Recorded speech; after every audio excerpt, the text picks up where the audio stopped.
During the year 2011, KCB recorded a profit before tax of Kenya shillings 15.1 billion.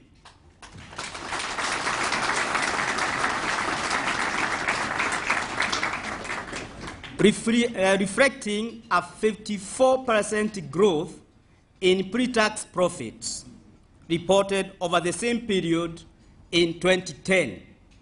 This is a very strong performance by the board of directors, management, and staff of KCB.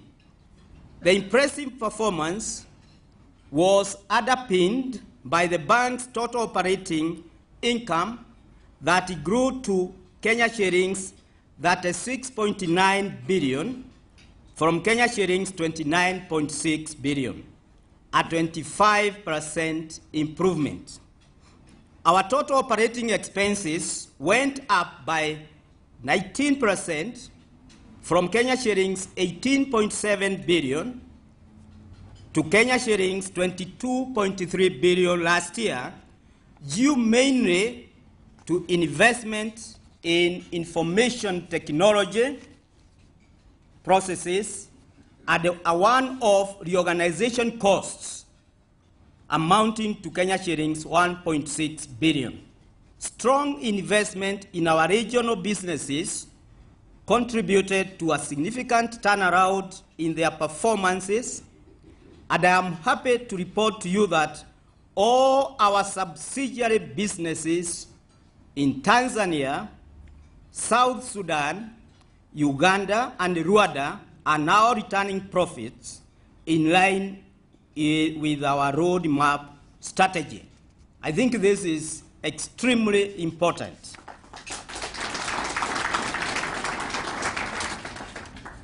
Yeah, thank you very much, dear shareholders. As a result of this good performance, the board of directors will be recommending to the shareholders at the forthcoming annual general meeting a dividend payout of Kenya shillings 5.5 billion, which is 49% higher than Kenya shillings 3.7 billion paid out in the year 2010.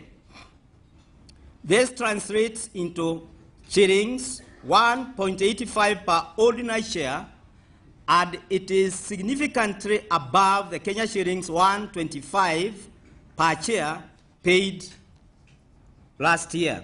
A bank with its roots, ownership and management in East Africa has the ability to influence the course of the financial markets in Africa. So we plan to position KCB as a significant Pan-African player with the capacity to support African businesses and boost the integration of our various common markets. In this connection, and as we have announced in other fora, next month, KCB will open its operations in Burundi, thus completing our regional integration program in Eastern Africa. These are going to focus primarily on growing the top line in our business and creating efficiencies within our operations in the business, and therefore those initiatives should help us deliver increased revenues, in spite the environment that we foresee for 2012. Our focus on the quality and the risk management will continue to ensure that we manage our NPLs, non-performing loans portfolio, and that we can see the kind of improvement or success that we've seen there over the last couple of years. A few years ago, 2 or 3 years ago, our NPLs to total loans was standing at something like 18%. Last year, we closed at just under 6%.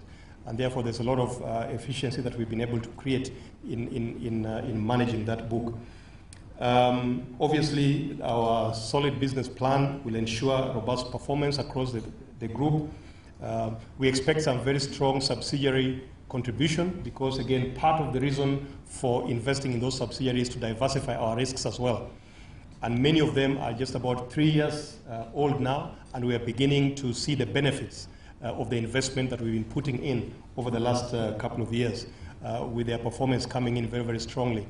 From what you heard Joshua say, from a net negative last year to a positive of 1 billion and above across the various subsidiaries this year, which is quite a turnaround for us. And of course, continuing to engage regional stakeholder relationships and completing the circle by investment in Burundi in the next month or so.